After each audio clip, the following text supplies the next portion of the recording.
Hello and welcome back to That Average Joe podcast. Of course, I'm your host here, Joe, and today we are talking the Tasha K versus Cardi B, debacle. And you see that the verdict's been in Cardi B's favor, and Tasha K owes 3.8, almost $4 million. And all of this could have easily been avoided.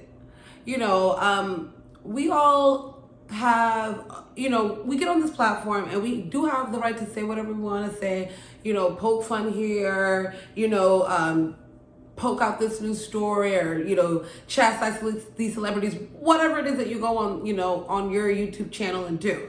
But, Tasha K took it a little bit too far and really was on Cardi B's neck, especially, a couple of, when this was like out in its prime about 3 years ago, she, was saying, how she's a bad mother. She was saying, she has this STD, it was this and that, Offset cheating. It was just like one thing, she was just on Cardi B's neck. And, she posted one video and Cardi B, reached out and said, sent her cease and desist, like, hey, can you please take this down? And, Tasha K decided to stand really strong in what she said. And, when you do have this platform, like, you kind of do have to stay, strong in what you say because, if you're not truthful or people don't deem you to be standing on top of your word, they're not, really going to buy into your channel. However, the things that she said when she got to court, they were all proven wrong. And it was a lot of emotional damages, which is why Cardi B was awarded so much impunitive. It was like, you went to go on and smear, like on a smear campaign about my name. Oh, this, and people are now, calling me a bad mother. Again, like I am having these, suicidal, thoughts and things like you have caused me to be insecure. It's because of that post that you put and then how people have reacted to that post. It's caused me a lot of emotional damage. And even afterward, even during and afterward, I don't think Tasha K has really had any remorse or even has even given this a grounds to say like, hey, like, I was wrong. Like I'm standing, even if I've lost, like now I can just safely say like, I was wrong. I'm sorry.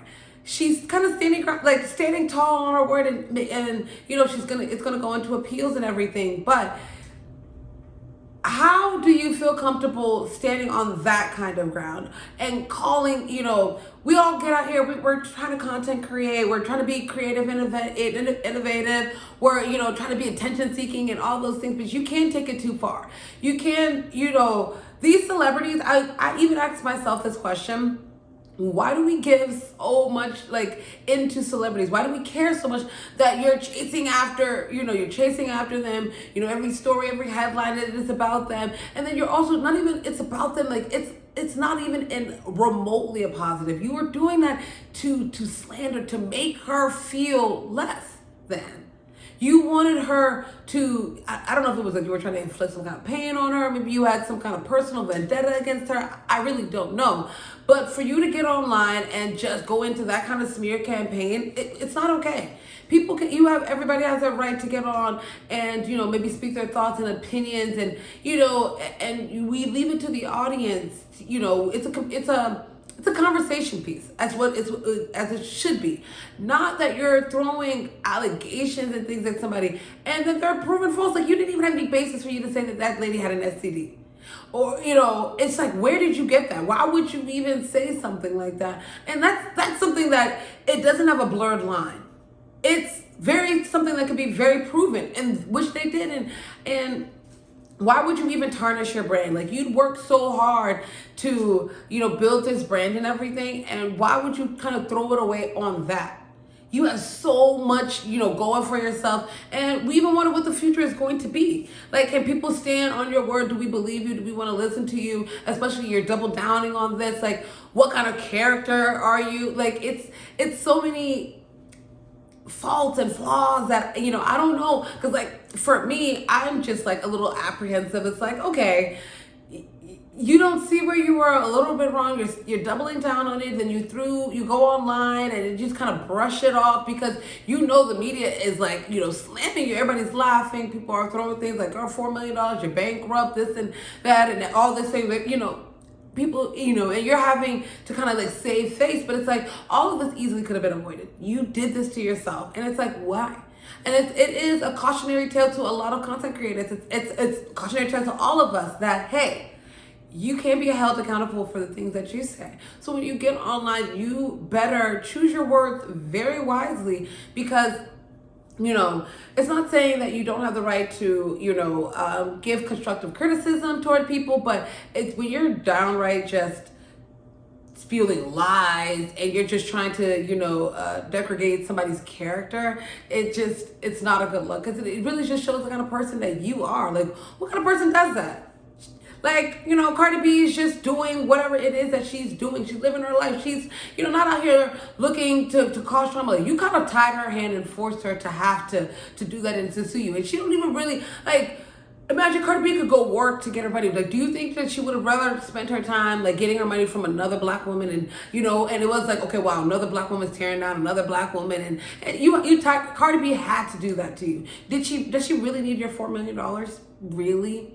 No, she's out here making tons of money. She's worth what 20 plus? Like, she's out here doing very well. You are not even in that kind of leeway where you could even afford. Like, if Cardi B got sued and had to pay $4 million, she very much hasn't to let, and it would still be a stroke. Like, she wouldn't want to let that go. So imagine you, who, it's not to say what weird finances or whatever it is, but yeah, you don't have $4 million to just give away on just losing a case on something you said that you could have easily been retracted. But hey, this is a cautionary tale to YouTubers out there, but it is a cautionary tale to Tasha K. Like, you do, what kind of example are you setting? You are an older woman. Like, you should be setting a better example for us out here that, that's not how you use this platform. And then when you are held accountable, you have to own up to your wrongs. You can't double down in ignorance. You can't, let me get my words and everything right. You can't just double down in ignorance and think that that's what you said was okay and stand on that. Because how can you? And then even the fact that your husband was in court stammering and stuttering and told you, like, yeah, girl, you should have sit this down. That's just, like, a lot to say. Like, when people were watching the trial, it was very evident that you were going to lose. So it's like, when you even brought the case, it's like, didn't they tell you, like, hey, there's a strong possibility that, like, you might lose this? And then it's been about, 4 years in the making, which we can, attest that, pandemic and all these things. But at least 6 months to a year into this case, you knew that it was not going to swing in your favor. And you had the opportunity to back out of it, and you still stood doubling down on it. I just don't understand. I very much don't understand why you did this. And that $4 million is gonna hurt. They're saying that they're probably gonna break it into payment plans, like something like $10,000 over the next, some odd years. But who wants to do that? That's a house. That's like, it's truly baffling me, guys. But comment, please comment and let me know, what do you guys think about this? Do you think you should kind of stand strong in your words, like, even if you win, like, you just gotta stand firm? Or do you think that she could have been avoided this? Do you think, hey, we have the right to say whatever it is we're gonna say, true, false, and also to say this is going to be a precedent, because like next time, like, some social media person gets sued for saying something, they're going to use it. Well, that Tasha K, this case was like the precedent. Look at, the freedom of speech and things, and being held for libel and slander and all those things. Like, I do think this is going to be, a case that is for future people, like when they are held accountable, this is what they're going to look for. But please like, comment, subscribe to that Average Joe podcast, and please stay tuned for more. Bye.